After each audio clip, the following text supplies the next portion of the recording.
Franz Joseph Haydn spent much of his creative life working as court composer for the Esterházy family at their palace in Hungary. Prince Esterházy, Prince Nicholas, adored music, and he was very fond of Haydn as well.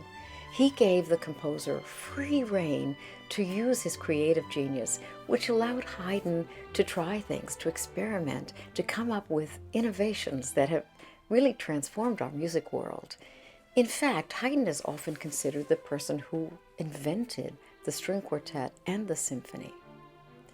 Haydn also was able to put together a fantastic orchestra in Esterházy, and he was very close to his musicians there. He worked with them every day, and he loved to write big solos in his symphonies to feature them, and also to write concertos for them as well.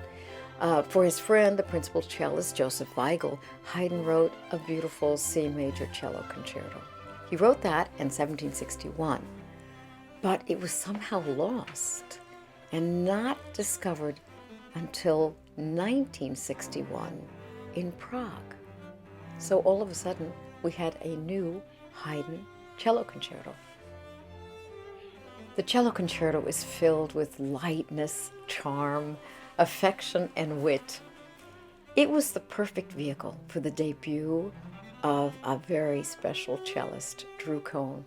Drew is the son of two of our BPO violinists, Andrea and Doug Cohn, and most of the musicians and I have seen Drew grow from a prodigiously talented youngster into a wonderful artist.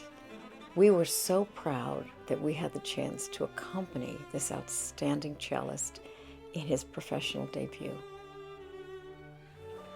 The composer Vaughan-Williams was one of the first to create a truly English music in the late 19th century, and in a sense to return his country to the international stage of orchestral music. An avowed romantic and a great patriot of England, he used his love of English folk songs, of church hymns, and English Baroque composers to create a very personal, very intensely English style.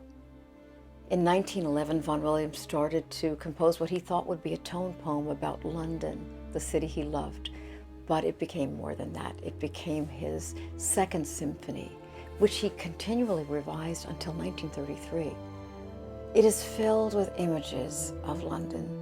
We see the Thames at the very beginning. We hear it at daybreak with its eternal river, its presence that's so important in the life of London. We see Big Ben in all its glory. We hear the bustle of a busy day in London, and we even hear the dark places haunted by beggars and street urchins. There's a beautiful solo played by a street musician. This reminds us of our beloved principal violist, Val Haywood, who played that so beautifully. We hear vendors cry out, "Westminster looms." And in the fourth movement, Vaughan-Williams captures a real event of the time, a tragic hunger march of the poor. And the movement seems to reflect the changes that were brought about by the Great War. The symphony ends as it began, timeless, silent, inscrutable, the Thames shrouded in mystery.